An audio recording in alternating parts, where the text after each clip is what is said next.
Attendez. Hansi Flick en conférence de presse sur la blessure de Lamine Yamal. J'ai parlé à Lamine Yamal aujourd'hui, il va bien mais pas suffisant. Lamine est meilleur qu'hier mais il ne va pas bien. Si un joueur ne va pas bien, il ne joue pas. Il faut bien gérer le temps de jeu de Lamine Yamal. Nous devons continuer à apprendre à gérer cette situation. Je ne sais pas si Lamine Yamal sera disponible pour le Classico, on verra comment ça se passe. Quand on est bon, c'est normal que son équipe nationale nous appelle, il faut savoir gérer ça avec la fédération, avec le travail à l'entraînement. Je veux protéger et soutenir mon joueur. Ce qui est arrivé à Lamine Yamal appartient au passé. Ces choses-là à l'équipe nationale arrivent dans le monde du football. Les propos de Luis de la Fuente sur mon manque d'empathie, je veux juste protéger mes joueurs. On doit penser à eux, c'est tout. Pour moi, c'est fini, on doit penser à autre chose et avancer. Parmi toutes ces déclarations, j'avoue que celle-ci concernant le Classico, elle fait un peu peur. Et honnêtement, je pense qu'il a dit ça parce qu'il faut savoir que le Barça a quand même sorti un communiqué. Donc histoire de pas trop se faire cramer et faire comprendre que c'est un peu chaud, je pense qu'il a dit ça. Ou du moins, j'espère. En tout cas, on espère bien évidemment qu'il n'y a rien de grave pour Lamine Yamal et qu'il sera de retour directement après la trêve. Bref, en tout cas, n'hésitez pas à me donner vos avis dans les commentaires,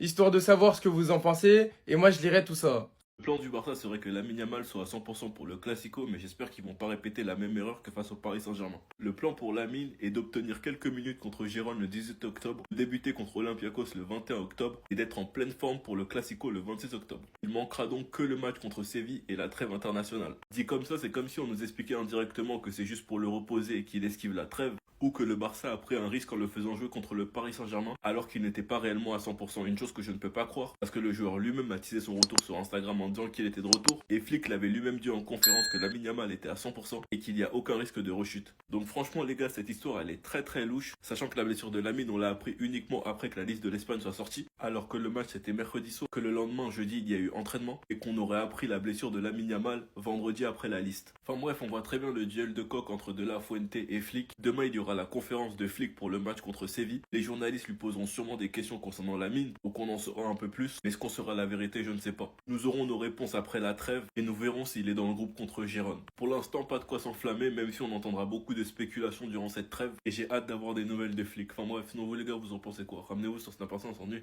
Après le match contre Paris, Lamine Yamal ne pouvait même plus s'allonger sur son lit.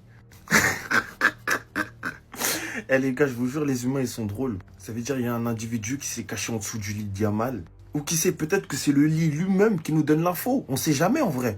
Donc là, on est en train de nous dire que le lit de Yamal, il nous explique que Yamal, il pouvait même plus se coucher dessus après le match contre le Paris Saint-Germain. Non les gars, en vrai, blague à part. Et si cette blessure, c'était pas 2-3 semaines les gars?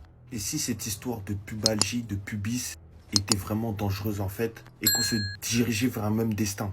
Moi, je sais pas vous les gars, mais après la trêve, si Lamine Yamal revient et rechute, ça va être très dangereux et ça va faire peur. Parce que moi, ça me choquerait même pas qu'il est forcé pour jouer contre le Paris Saint-Germain. On parle d'un joueur qui déteste être remplacé. Un individu qui veut jouer chaque match. Un individu qui aime être au centre de l'attention, qui aime briller, qui veut être le plus vu.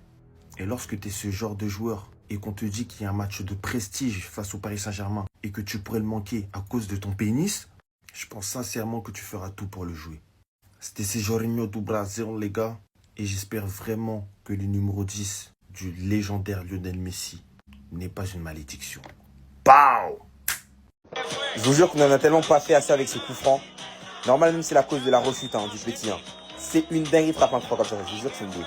Officiel, Lamine Yamal a rechuté. L'attaquant espagnol sera absent entre 2 et 3 semaines suite à ses douleurs au pubis. Il manquera le match face au FC Séville et le rassemblement avec l'Espagne. Est-ce qu'au final, ils avaient raison, ces deux acteurs, en disant qu'il avait chopé des MST et que ça allait handicaper sa carrière sur le long terme? Non, plus sérieusement, bon rétablissement à lui. Et en vrai, je sais pas, parce que c'est soit il a vraiment rechuté, voilà, il a voulu revenir trop tôt pour le match face au Paris Saint-Germain, et malheureusement, c'était pas le bon moment. Ou bien c'est possible que ce soit une stratégie côté FC Barcelone pour éviter la convocation avec l'Espagne, parce que si on regarde bien la liste de l'Espagne de Luis de la Fuente, on peut voir qu'il avait convoqué Lamine Yamal. Et vu comment on sait que les trêves internationales pénalisent souvent les clubs, surtout que sur ce début de saison, il y a quand même pas mal de blessés, c'est vrai que c'est pas l'idéal pour l'FC Barcelone de l'envoyer. Après, c'est possible que ce soit vraiment à cause de sa blessure. D'ailleurs, est-ce qu'on serait pas sur un prochain cas Pedri? J'espère pas, Parce que quand même, Pedri, à ses 18 ans, c'était 52 matchs joués. Puis après, à la suite, il a pris peut-être 2-3 ans pour revenir fit et enfin enchaîner une saison complète. Yamal, c'est 55 matchs joués la saison dernière.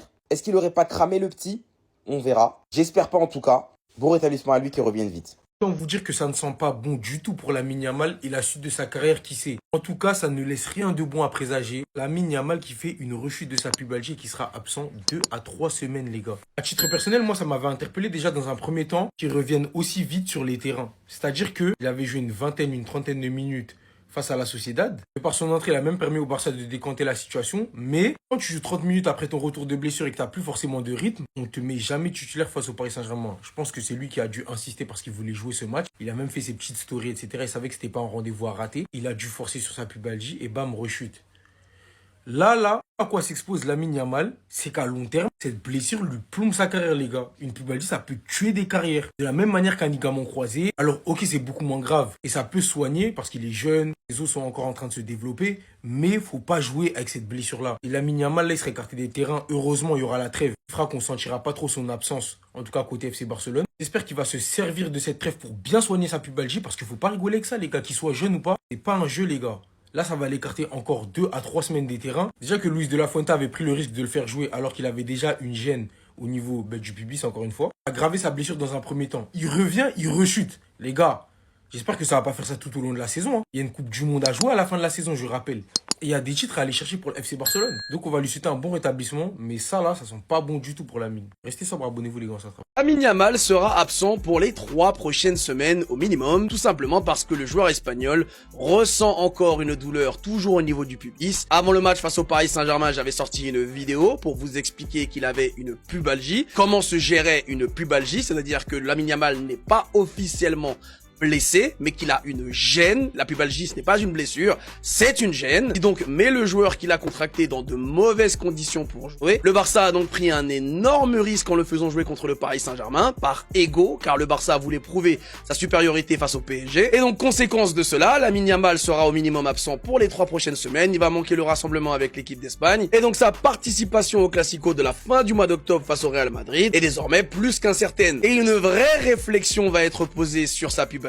Doit-il se faire opérer ou doit-il continuer la saison comme il l'a commencé, c'est-à-dire avec cette gêne qui peut lui permettre de jouer, mais qui à la fin de chaque match lui causera énormément de douleur. D'ailleurs, après ma vidéo sur le sujet, beaucoup de golemons comme d'habitude m'ont appelé le médecin de TikTok ou encore le doctorant TikTok. Et donc quand je vous disais qu'il devait y avoir une réflexion sur le cas Lamine Yamal plutôt que de le faire jouer immédiatement contre le Paris Saint-Germain, j'espère que maintenant au moins vous allez apprendre à réfléchir. Non, Mendes, il a tellement cassé les couilles à Yamal qu'il est reblessé, les frères. Vous l'avez dit, vous avez pas voulu nous croire. On vous a dit, la pubalgie, c'est pas une blague, les gars. Nous, en tant que supporters du PSG, on a vu pas mal de joueurs passer avec des pubalgies. C'est pas une blessure qu'on peut prendre à la rigolade. C'est pas un truc qui dure une semaine. Les Barcelonais ont cru qu'on était en mode hater alors que pas du tout. Résultat, 2 à 3 semaines de rechute, les gars. Et ça, c'est 2 à 3 semaines de rechute en espérant que le Barça gérera bien le cas de Lamine Yamal. Parce que le problème, c'est que c'est une blessure qui est récurrente, les gars. C'est un coup où Lamine, il revient. Encore une fois, il enchaîne 2 matchs comme ça à haute intensité. Et du coup, il rechute instantanément. Vous pensez que c'est une blague? Vous pensez qu'il y a des haters? Rien du tout, les gars.